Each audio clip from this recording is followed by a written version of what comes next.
कहानी आज से 100 साल पहले की है, जब पुराने जमाने के गांवों में लोग अंधविश्वासों और रूहानी ताकतों पर गहरी आस्था रखते थे। हमारे गांव के बाहर एक पुराना और टूटा फूटा हवेली हुआ करती थी, जो सालों से वीरान पड़ी थी। गांव के बड़े बुजुर्ग बताते थे कि उस हवेली में एक भयानक आत्मा का वास है, ब्रह्म पिशाच। कहते हैं ब्रह्म पिशाच आम आत्माओं से कहीं ज्यादा शक्तिशाली और खतरनाक होता है। यह आत्मा तब बनती है जब कोई तांत्रिक या अघोरी अधूरी साधना में मारा जाता है और उसकी आत्मा मुक्ति नहीं पाती। वो हवा में अदृश्य रहता है, पर उसका काला साया हमेशा महसूस किया जा सकता है। जिसने भी उसकी मौजूदगी को महसूस किया, उसकी जिंदगी का अंत बेहद दर्दनाक होता है। गांव में लोग ब्रह्म पिशाच का नाम लेने से भी कतराते थे, क्योंकि कहते थे कि उसका नाम लेने से ही उसकी निगाह आपके ऊपर पड़ जाती है। लेकिन हर कहानी की तरह इस कहानी में भी एक ऐसा शख्स था जिसने इन सब बातों को अंधविश्वास मानकर नजरअंदाज कर दिया। उसका नाम था विजय।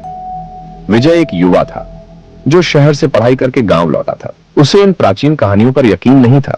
एक दिन दोस्तों के साथ बातचीत में विजय ने पुरानी हवेली में रात बिताने की चुनौती स्वीकार कर ली। गांव वालों ने उसे खूब मना किया, लेकिन विजय ने किसी की नहीं सुनी। रात के वक्त जब गांव में एक दिन दोस्तों के साथ बातचीत में विजय ने पुरानी हवेली में रात बिताने की चुनौती स्वीकार कर ली। गांव वालों ने उसे खूब मना किया, लेकिन विजय ने किसी की नहीं सुनी। विजय ने अपने कुछ दोस्तों के साथ उस वीरान हवेली की ओर रुख किया।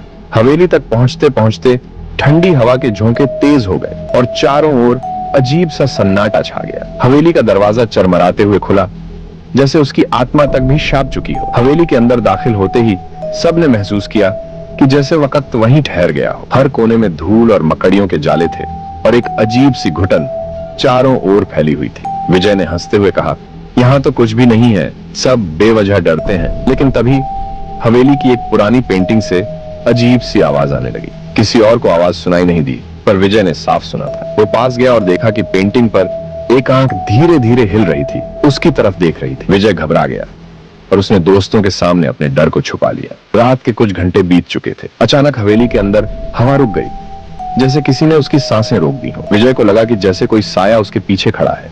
उसने पलट कर देखा, पर वहां कुछ नहीं था, लेकिन उसकी आंखें कुछ और कह रही थी। दीवारों पर छायाएं नाच रही थीं और हवा में सरसराहट थी, मानो कोई अदृश्य ताकत चारों ओर घूम रही हो। विजय ने महसूस किया कि उसके शरीर पर ठंडा पसीना आने लगा। उसकी घबराहट अब डर में बदल चुकी थी। उसके दोस्त भी अब बेचैन होने लगे थे। तभी एक जोरदार धमाके की आवाज आई और हवेली का दरवाजा अपने आप बंद हो गया। अब सबके चेहरे पर सन्नाटा था।